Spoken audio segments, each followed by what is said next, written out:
Bismillahirrahmanirrahim. In this video, we will discuss about different transformation techniques which are used in the electrical machine drives and in the power system. Some of the applications of the mathematical transformations are as follows. You can decouple the variables by using the transformations.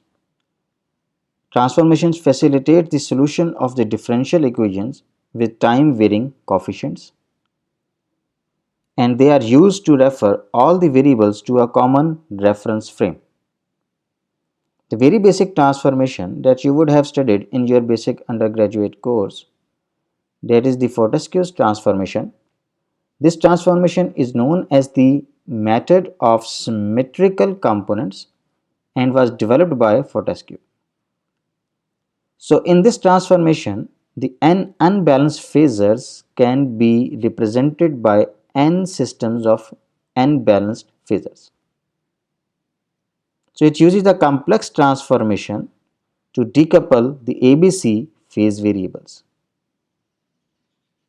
The method of symmetrical components is used to simplify the analysis of unbalanced three-phase power systems under both normal and abnormal conditions.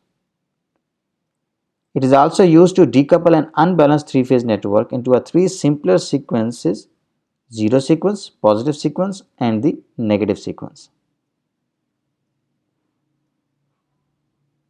So the method of symmetrical components is expressed as follows.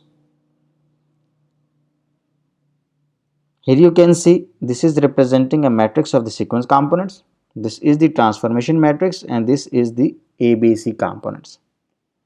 The ABC components may be the balanced one, may be the unbalanced one, but this transformation is basically used to convert your unbalanced system into positive sequence, negative sequence, and the zero sequence components. Negative sequence components are balanced among themselves. Positive sequence components are balanced among themselves, and zero sequence components are the three phasors which are in phase. And the sum of these components, positive sequence, negative sequence, and zero sequence components, weighted sum, so that will give you that unbalanced system. But the component itself is a balanced one. So that's why we say that this transformation helps you to convert your unbalanced phasors into n systems of the unbalanced phasors. So the example of that is that let's suppose that you have phase A, phase B, and phase C. This is an unbalanced system. They are not at the angle of 120 degree with respect to each other. Neither their magnitudes are same. So when you convert it into positive sequence and the negative sequence components, so you can say we have three balanced components. So one sequence is this one, other sequence is this one, and then the zero sequence components, right? So here you can see it's a balanced system consisting of these three phasors. It's a balanced system consisting of these three phasors, right? So basically you are converting n unbalanced phasors 1, 2, and 3, and you are going to represent by three systems because there were three phasors. So you are representing n systems of n balanced phasors. Balanced phasors means they are equal in magnitude and they are at the angle of 120 degree with respect to that. So you have the positive sequence and you have the negative sequence and you have the zero sequence, in which you have the balanced phasors, and these are the n systems. For this particular three systems, balanced systems, which are going to represent your three unbalanced phasors in the three phase system. So in the Fortescue transformation, you represent an unbalanced phasors in n systems of the unbalanced phasors, and we are going to see that how we can do this transformation. Here you can see the equation that is relating your ABC components with the sequence components. 0, 1, 2, F0, 1, and 2 is representing the matrix of the sequence components, right? So this is the transformation which when multiplied with the ABC components, your system is converted into n balanced components. Okay, and we can do the reverse as well. If you know the sequence components, and if you take the inverse of this transformation matrix, you can get the components in the ABC frame of reference. So where this F012 matrix is represented like that: zero sequence component, positive sequence component, and the negative sequence component. And this matrix FABC is represented as A, B, and C, where this is A phase component, B phase, and the C phase. Okay, so variable F may be the current, maybe the voltage, maybe the flux. Any three-phase quantity can be converted, unbalanced system can be converted into the balanced systems.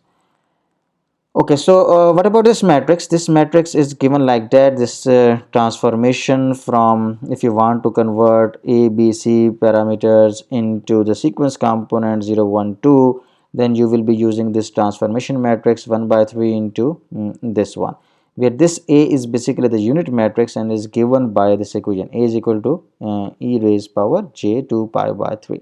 So basically it is E, you can say 120 degree. So in the three-phase system, your phase A is over here, phase B is displaced by the angle of 120 degree in the balance system, and then your further phase C is displaced by 120 degree. So this, you can say, is basically the unit vector representing the position of the phases 120 degree, and A square will be equal to 240 degree. A square will be equal to, from this equation I can write e raised power j 4 pi by 3.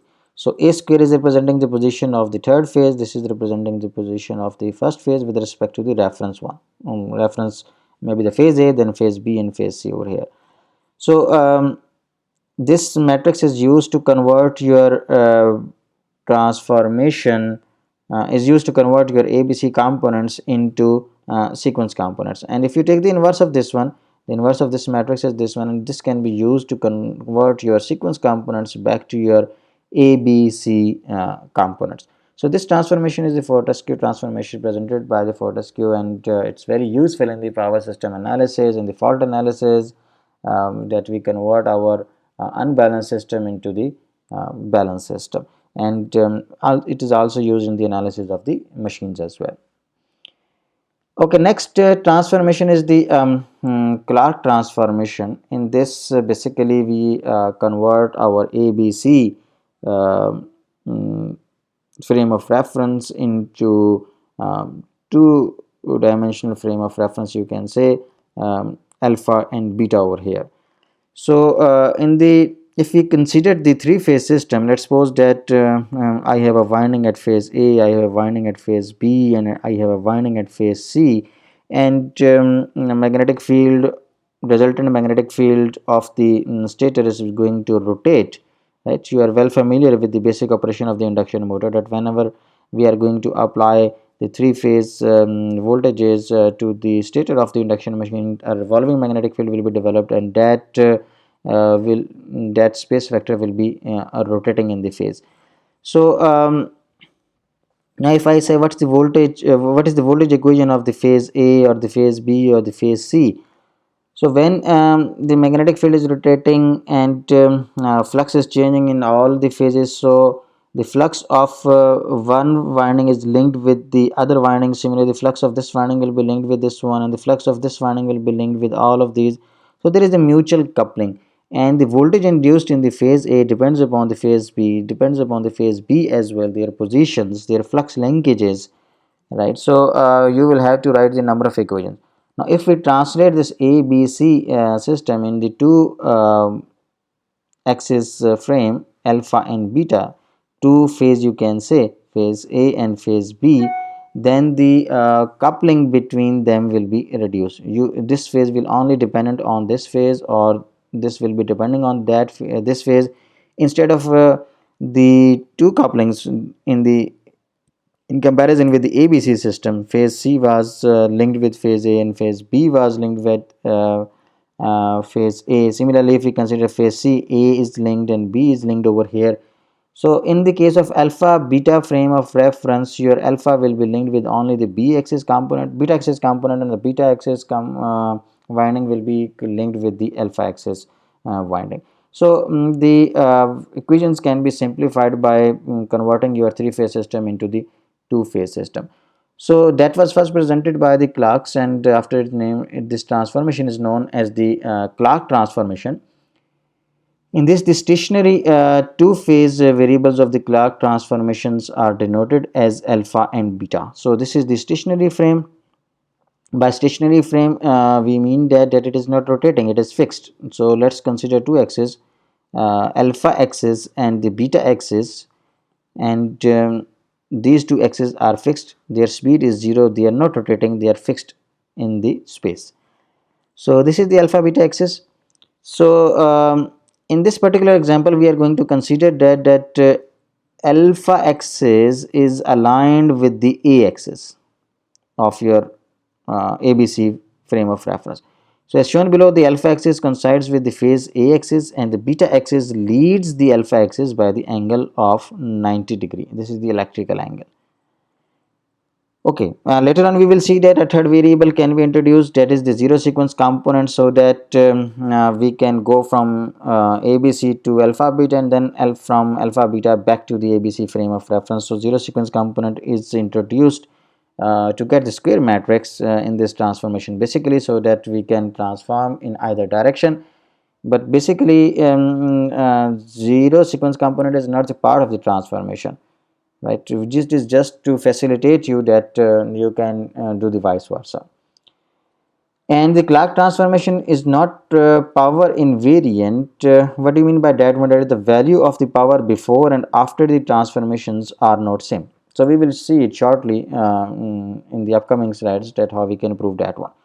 Okay, now if I ask from you that what will be the alpha axis component, alpha, the value net effect along the alpha axis, so that will be considered like that let's suppose I can write phase A component along alpha axis, then phase B component along alpha axis, then phase C component along alpha axis, right? So that will be the net alpha axis component.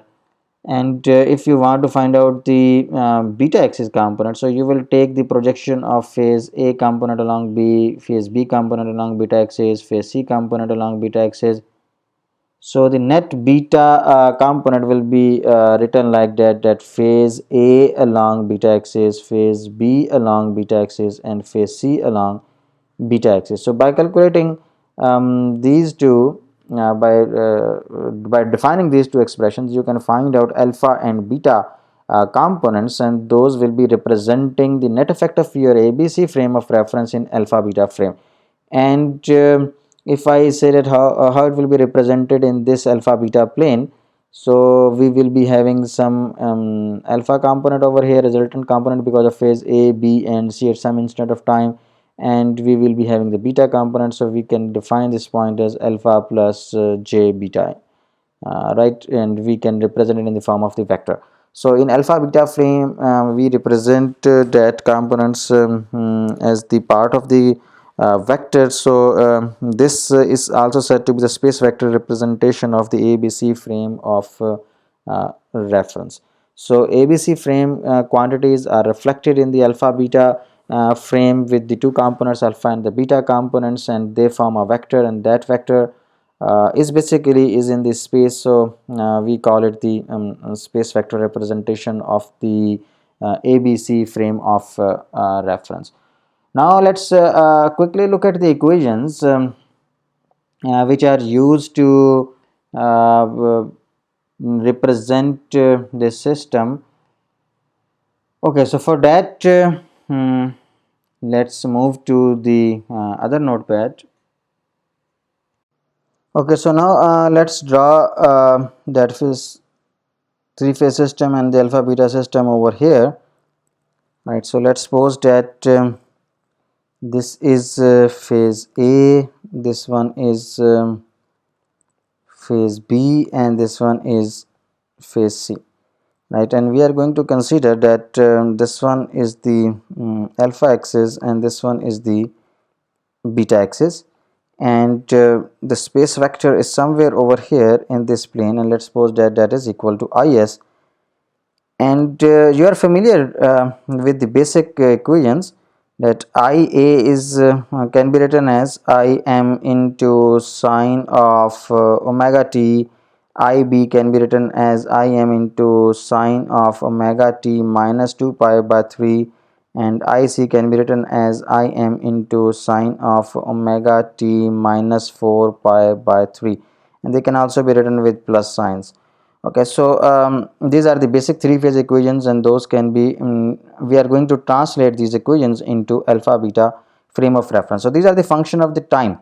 So phase A is going to vary along its own axis with the time, when because basically it's a sine wave over here. So when you are going to change this current, so the flux is going to change along the alpha axis, or sorry, A axis, and when there is a variation in the current of the phase B, its flux is going to change along the B axis, and similarly the phase C axis flux will change along this one line.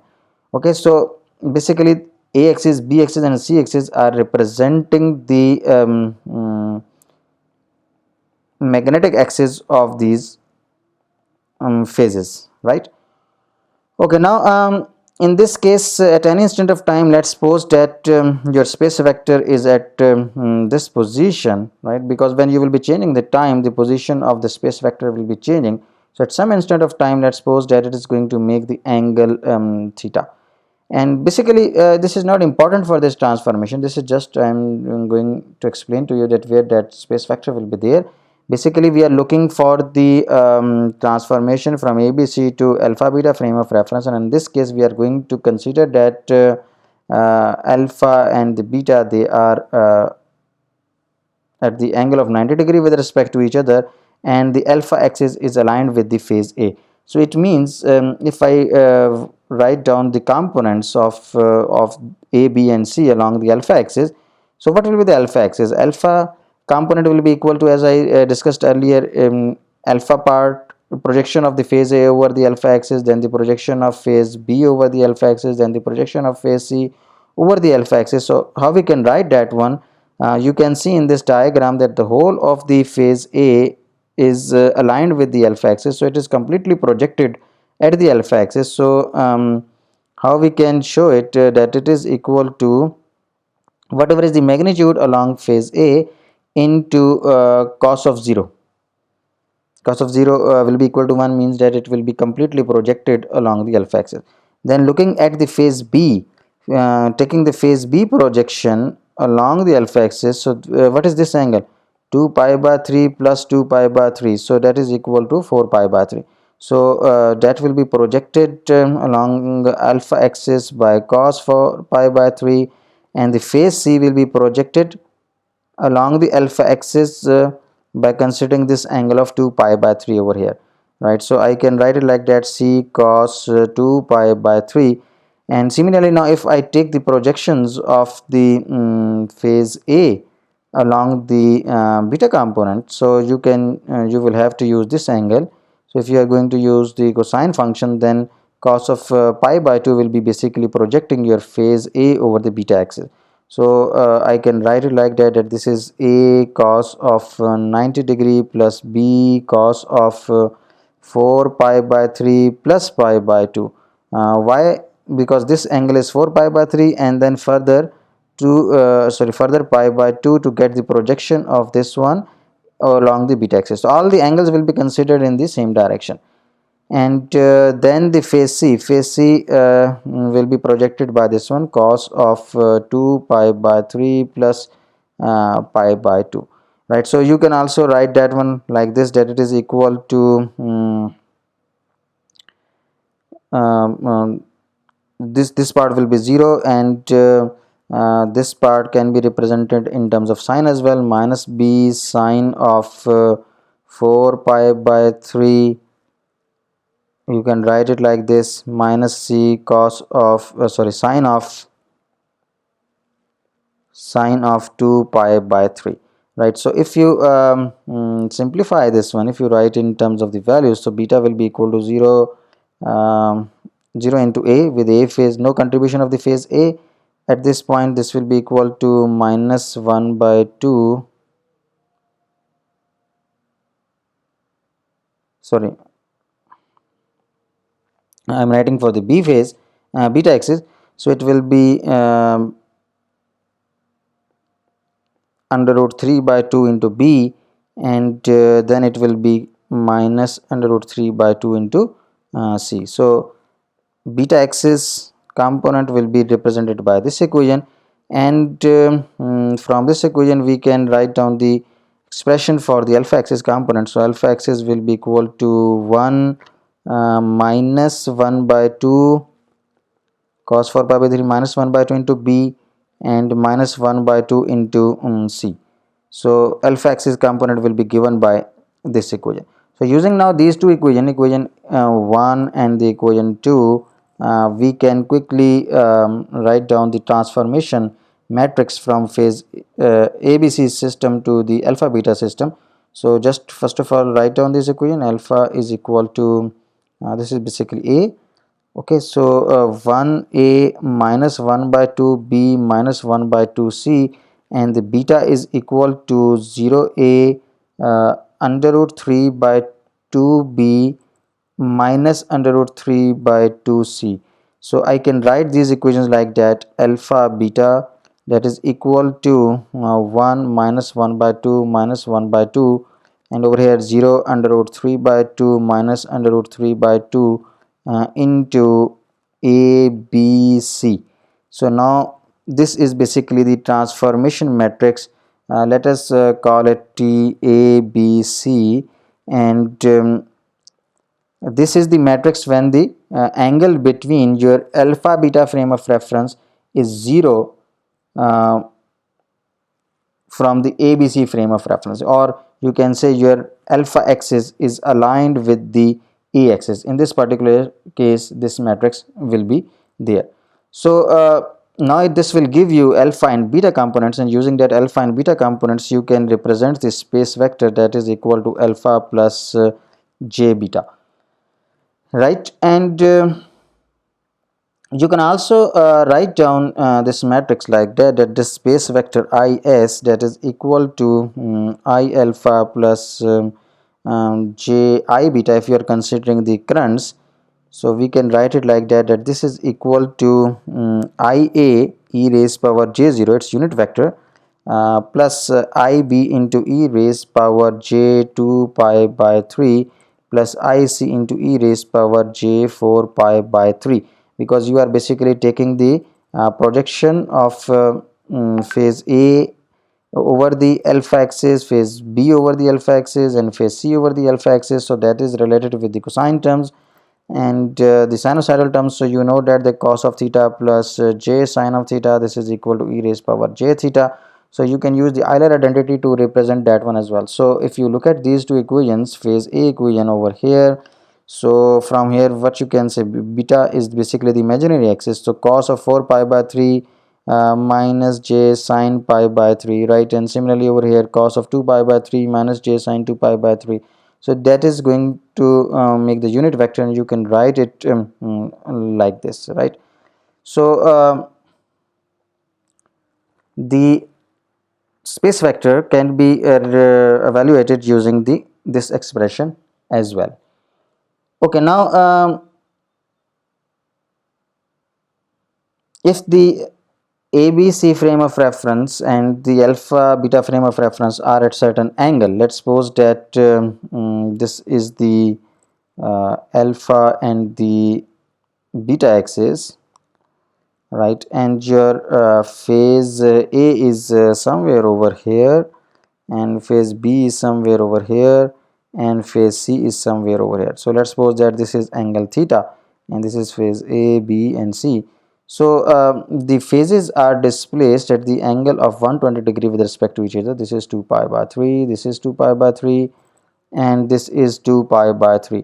So now how to take the component of phase A along the alpha axis? So alpha component is this one, alpha axis is this one. So if we take this projection, so alpha will be equal to A cos of theta, right?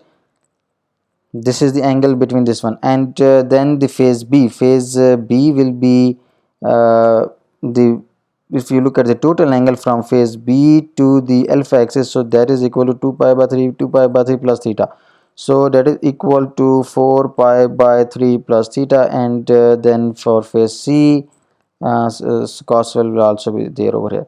So C into cos of 2 pi by 3 plus theta.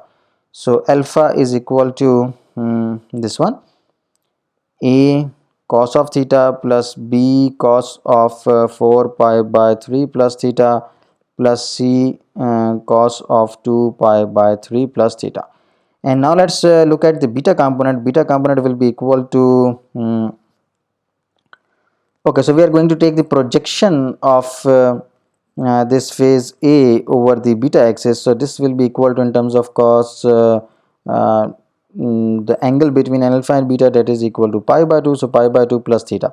So I can write it like that, that it is equal to A cos of theta plus pi by 2 plus B cos of 4 pi by 3 plus theta plus pi by 2 plus C cos of 2 pi by 3 plus theta plus pi by 2. So this will be the equation for the beta axis, and in generic I can write it like that, that this beta axis component will be equal to minus A sine of theta minus B sine of 4 pi by 3 plus theta minus C sine of 2 pi by 3 plus theta. So from this equation, let me call it equation A, and from this equation let me call it equation B. So you can define a matrix that will be converting your ABC into alpha beta in generic. So alpha beta will be equal to, I can write it like that, that this is equal to cos of theta, this is the cos of 4 pi by 3 plus theta, and I can write it as minus 2 pi by 3. So I can write it like this, this is theta minus 2 pi by 3, and then cos of how to write this one, 2 pi by 3 may be written as minus 4 pi by 3, right? So we can write this one like this, theta minus 4 pi by 3, and then the beta component minus sine of theta minus sine of theta minus 2 pi by 3, and minus sine of theta minus 4 pi by 3, right? So this is the transformation matrix when A, B, C components are multiplied with this one. So you are going to get the alpha beta components, right? So you can transform your ABC parameters into alpha beta frame of reference. Okay, now sometimes a multiplying factor k is introduced over here. What is the function of this constant k that is multiplied with this transformation? There are two purposes. Sometimes you need power invariant transformation, and sometimes you need the magnitude invariant transformation. Okay, when you are going to translate your alpha beta, when you are going to translate your ABC quantities into alpha beta frame of reference, you are going to get this space vector. Let's suppose that is equal to is, and if you calculate its magnitude, so you will see that that will be equal to 3 by 2 times the magnitude of your phase A, or of your phase B, or of your phase C. Your space vector in the two-dimensional plane, alpha beta plane, is 3 by 2 times the phase value of either phase A, B, or the C. So in order to have the same magnitude in the alpha beta frame of reference as like that of your phase A, so you will have to multiply the resultant with the 2 by 3. So if you take k is equal to 2 by 3, then it's the magnitude invariant transformation, right? And if you take this k is equal to under root 2 by 3, so it is the power invariant transformation. What do you mean by the power invariant transformation? That the power of alpha beta, the power in the alpha beta frame of reference will be equal to the power in the ABC frame of reference. Now if I take the example of a three-phase motor, let's suppose that this is our induction motor and you are going to supply the three-phase to that one, and it is consuming, let's suppose, 300 watt at any instant of time. So I can say that 100 watt is there in phase A, 100 watt is there in phase B, and 100 watt is there in the phase C, and the total power is 300 watt. But when you are going to convert it into a two-phase system, that is the alpha beta system, so the machine power should not change, it should remain 300. So what that means? It means the power at the alpha axis will be equal to 150 watt, and the power at the beta axis will be equal to 150 watt, to give you the total of the 300 watt. So now if you transform it, and the power of the alpha beta frame of reference is exactly same what is the power in the ABC frame of reference, so for that you will have to multiply it with the under root 2 by 3.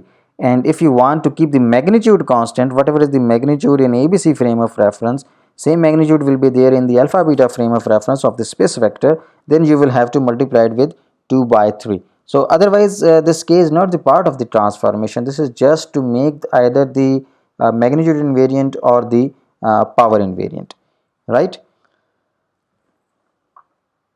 Okay, so now let's look at this one that we have already discussed, alpha and the beta frame of reference and ABC components. Here you can see the transformation equation. This is representing the transformation from ABC into alpha, and this equation is representing the transformation along the component along the beta axis.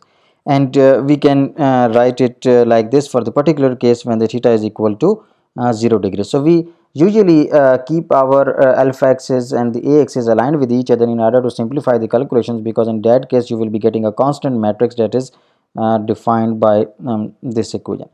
So now let's suppose that this a, b and c are defined by this equation at a tiny instant of time when omega t is equal to 0. Let's suppose your a will be equal to 0, b from here will be minus under root 3 by 2, and c from here will be under root 3 by 2. So if you evaluate the alpha component using this equation, right, or this part of the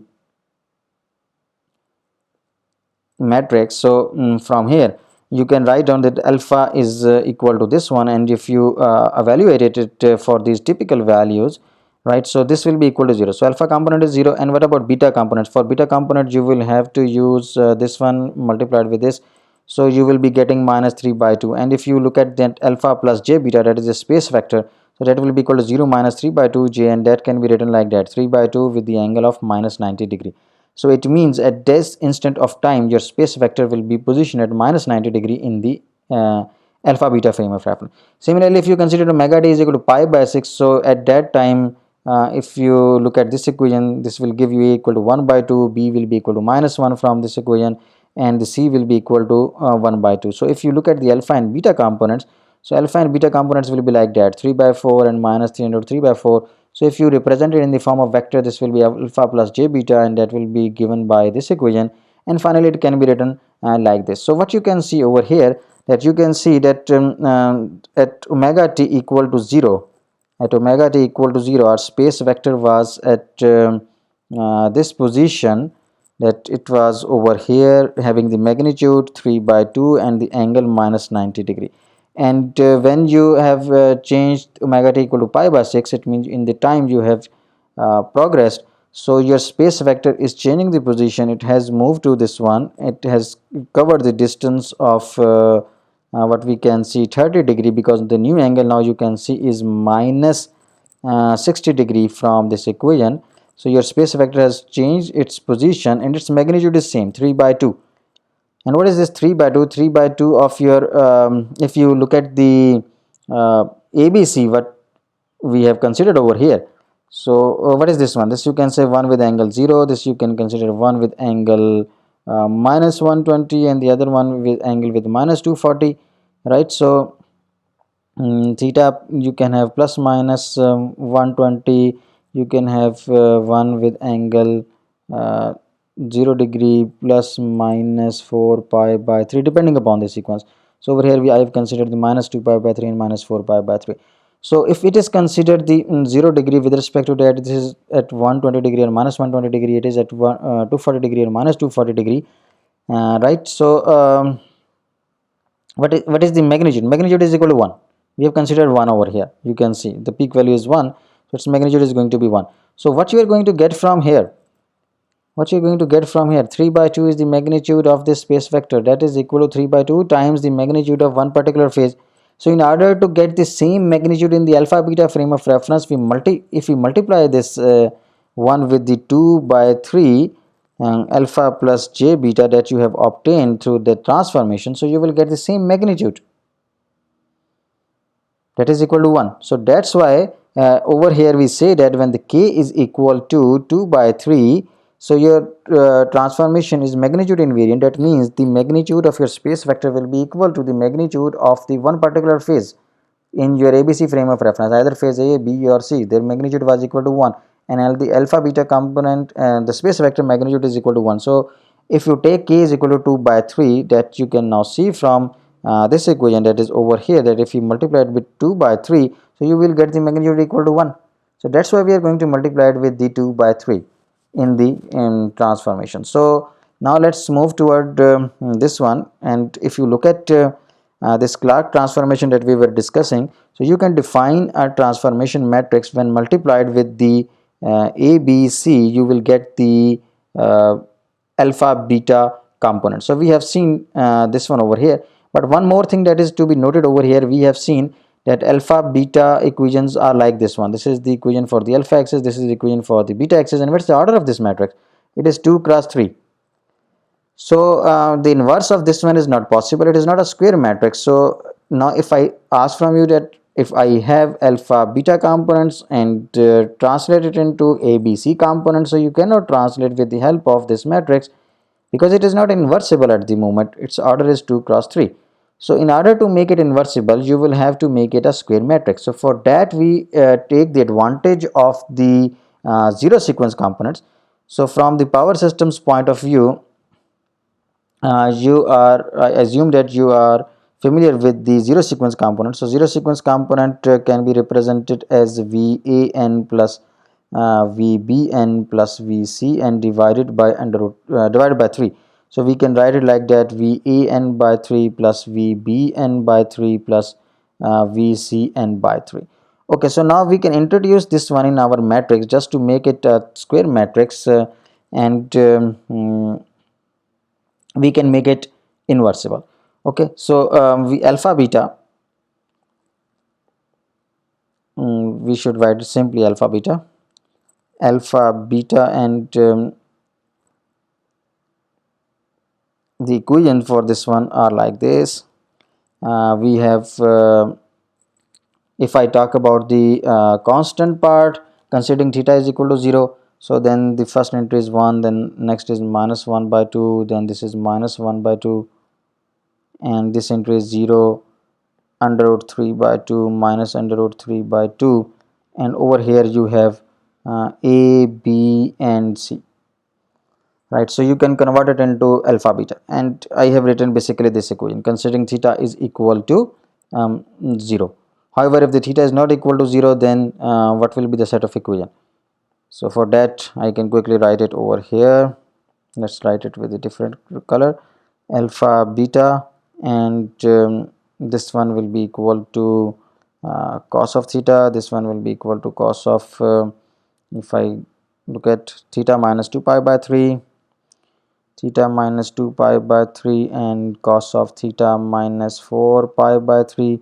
Then we have minus sine of theta, sine of theta minus 2 pi by 3, and then sine of theta minus 4 pi by 3. Okay, so these are the this is the matrix in generic form, and this is when theta is equal to 0. Okay, now if we look at the constant that we have discussed previously, that is 2 by 3, if we have the magnitude invariant, so 2 by 3 will be multiplied with this one. Okay, now let's fit the this zero sequence component equation over here. Zero sequence component is 1 by 3 times Vn, 1 by 3 times Vbn plus 1 by 3 times of Vcn. So now I want to fit it over here in this equation. So let's introduce that one as a zero sequence component represented by 0. So you can see a 2 by 3 multiplier over here. That is not the case for the zero sequence component. So if you take 2 by 3 common out from here, 2 by 3, so it can be written as 1 by 2 into VAN plus 1 by 2 into VBN plus 1 by 2 into VCN, right? So if 2 by 3 is common out, so you can write it like that, 1 by 2, 1 by 2 and 1 by 2 over here. So we are just going to introduce a zero sequence component in this matrix. The purpose is that this now becomes a 3 cross 3 matrix, and now we will be having the inverse of that one, and we can easily translate from ABC to alpha beta 0 or from alpha beta 0 to the ABC frame of reference. And if it is balanced system, what about your zero sequence component? That will be 0. So for a balanced system, the zero sequence component will be equal to 0, and there will be no change in the alpha beta components. Okay, so you can represent the matrix like that. And similarly, if I introduce that zero sequence component over here in this matrix, so I can write it 0 and 0 O over here, zero sequence component, and 1 by 2, 1 by 2 and 1 by 2, and over here we have the A, B, C. So now it's a 3 cross 3 matrix, and you can easily take the inverse of that one. So in generic, your transformation is defined by this equation, right, and where this constant k is over there to make the system magnitude invariant. Okay, so now the space vector, can also be written like that is, or any space vector, either it's voltage or something else. Over here we are I am just assuming the is, it is equal to I alpha plus j I beta, that we will be considering like that. We have discussed IA plus IB into e raised power j 2 pi by 3 plus plus IC into e raised power j 4 pi by 3. You can write it like this, or with the e raised power minus j 2 pi by 3, or e raised power minus j 4 by 3, depending upon the position that you have considered for the ABC axis. Okay, so now the space vector will be equal to 2 by 3 of this IA plus IB e raised power j 2 pi by 3 plus e raised power j 4 pi by 3, or in generic form I can say 2 by 3 phase A, phase B into e raised power j 2 pi by 3 plus phase C into e raised power j 4 pi by 3. So this is the space vector, right, and here is the factor of 2 by 3 to make the system magnitude invariant, right. Alpha plus j beta will be basically equal to this one, this part, but in order to have the magnitude equality between ABC and alpha beta frame of reference, we are going to introduce this 2 by 3 over here. So in throughout the course we will be using this equation for the space vector calculation. So space vector in generic can also be written like that. If you consider the angle theta, so A into e raised power j theta plus B into e raised power j 2 pi by 3 plus theta plus C into e raised power j 4 pi by 3 plus theta. So there these will be shifted one. Okay, so you can represent your space vector in generic by this one, and for the theta equal to 0 degree, it means your alpha axis is aligned with the beta axis, so you can use this equation to represent your space vector. Okay, now let's look at this transformation from here. Here you can see we were discussing about this T alpha beta 0. So this zero sequence component now should be clear to you what is the meaning of this one. So we have this transformation matrix that is like that: 1 minus 1 by 2 minus 1 by 2 0 under root 3 by 2 minus under root 3 by 2 1 by 2 1 by 2 and 1 by 2 multiplied by this 2 by 3 to make it magnitude invariant. So this is this transformation matrix, and now as it is the square matrix, if you take the inverse of that one, so you will be getting this matrix, right? So the now inverse is possible. Now if you have the alpha beta and zero sequence components, you can convert them back into A, B, C components by multiplying them with the inverse of this transformation matrix. So in this alpha beta 0 is the alpha axis component, beta axis component, and the 0 sequence component, and ABC components are going to be defined with the help of this matrix, right? So this is the Clarke transformation. We're using this one. You can convert from ABC to alpha beta or from alpha beta to ABC frame of reference. But over here the magnitude has been considered as the constant one. Now let's look at the another variant of this transformation, that is the Concordia transformation. It is just like the Clarke's transformation, but the only difference is that instead of using the k is equal to 2 by 3, we will be using the k equal to under root 2 by 3, and with the we will be representing the transformation in such a way that the power in the ABC frame of reference and the power in the alpha beta frame of reference remains same. So the only difference is that Concordia transformation is the power invariant, that is the values of the power before and after transformations are identical. To have the power invariant property, the transformation matrix must be orthogonal.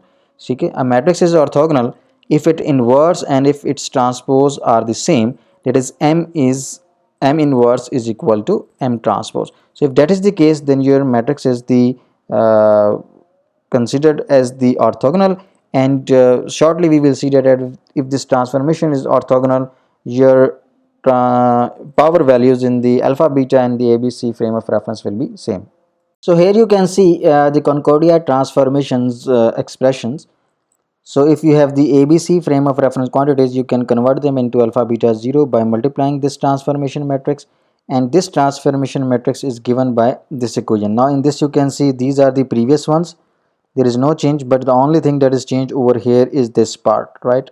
The constant, that is equal to under root 2 by 3, and instead of using the 1 by 2 for the 0 sequence components, we are going to use 1 by under root 2. So with this you will be getting the equivalent powers in the two frame of references, in ABC frame of reference and in the alpha beta frame of reference.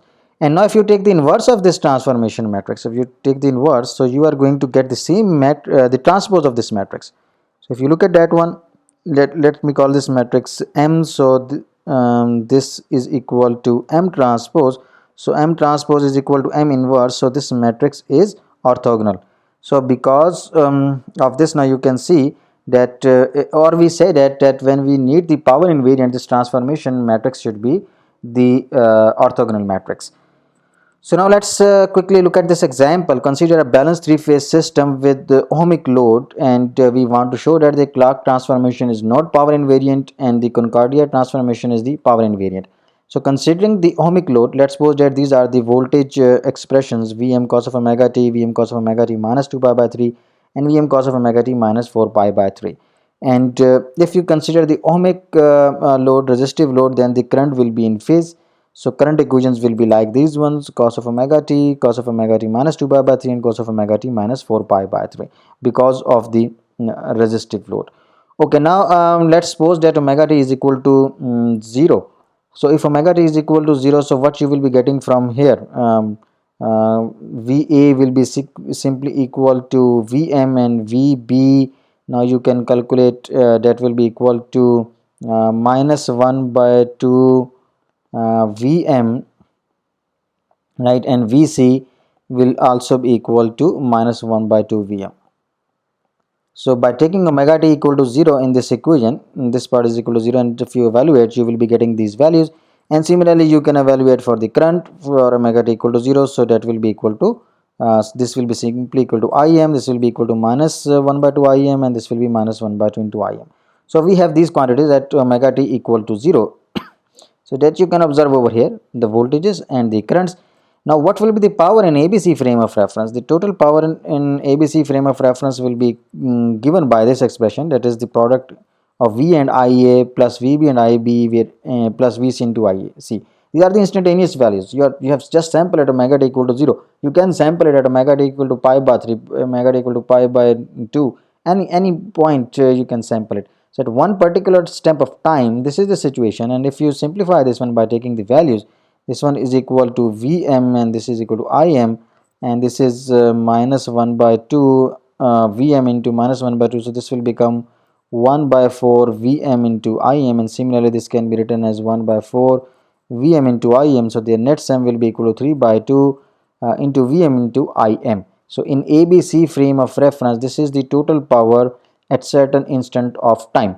Now if we use the Clarke and Clarke transformation at omega t equal to 0, means we are going to multiply the voltage and currents by the transformation, and then we are going to look at the V alpha and the V beta.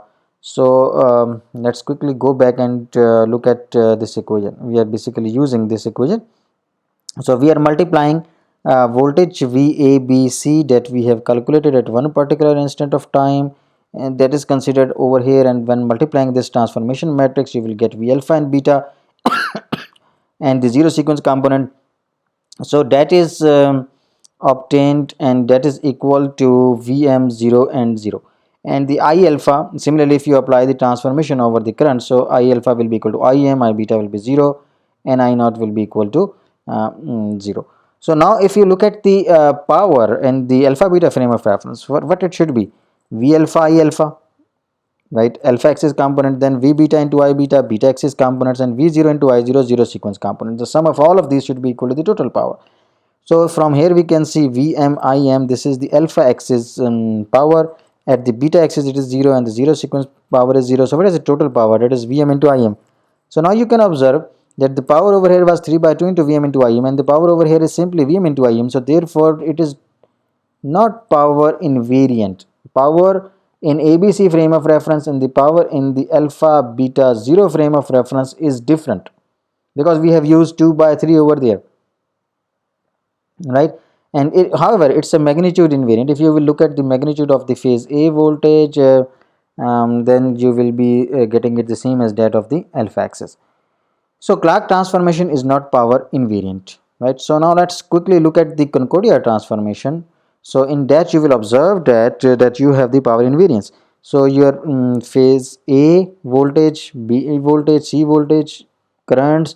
So if you multiply, you are going to get 3 by 2 into Vm into Im. But now if you multiply Vm by under root 3 by 2 and the current with also equal to under root 3 by 2, that we have used for the value of the k in the Concordia transformation to make it the power invariant. So with that you will see that this V alpha and beta, this will be equal to 3 by 2 into Vm into Im. This part is 0, this part is 0. So total power is 3 by 2 into Vm into Im. So now you can see the powers are same. Power in ABC frame of reference and power in the alpha beta frame of reference is same. So Concordia transformation is the power invariant one, while the Clarke's transformation is not the power invariant. Clarke transformation is the magnitude invariant if you use k is equal to 2 by 3. Otherwise, if you simply take alpha beta projections, then it is going to represent your space vector, and that will be 3 by 2 times the magnitude of the one particular phase, either phase A, B, or the C. And the last thing that I want to discuss, that you can convert any n phase system to a two phase system, and for that you will have to use this transformation, right? That is fxy. Any two xy means two phase system, and you have the n number of phases over here, so you will be requiring a transformation matrix, and you can convert that n phase system into a two phase system, and this transformation matrix is given by this one, and that is equal to under root 2 by n into this transformation matrix. What is n? N is the number of phases, and alpha is the electrical angle between adjacent magnetic axis of the uniformly distributed n phase winding. It should be uniformly distributed, right? So the coefficient 2 by n is to make the transformation power invariant. For the three phase we have seen, for Concordia transformation, this k was equal to, that you can see over here, under root 2 by 3. So for n number of phases, this is 2 by under root n, right? And with this you can convert any number of phase system into a two phase system, and that is very helpful while you are analyzing the machines. It helps you to reduce the equations, to reduce the complexity of the analysis. So if I summarize this lecture, what we have discussed, we started with the general discussion of the transformation. You can convert and from one frame of reference to the other frame of reference. We discussed the Fortescue transformation, that is representing ABC unbalanced system into n number of n balanced system. There is zero sequence component for the three phase, positive sequence component, and the negative sequence component for a three phase system. And then we discussed the Clarke transformation in detail, and we have seen that how we can make it invariant, magnitude invariant, and the power invariant. So we have discussed Concordia transformation, and then at the last we have seen n phase to two phase transformation. That's all from this video. In next video we will be discussing in detail about the other transformations, which is the basically the Clarke's transformation and its different variants. So that's all from this video. Thank you very much.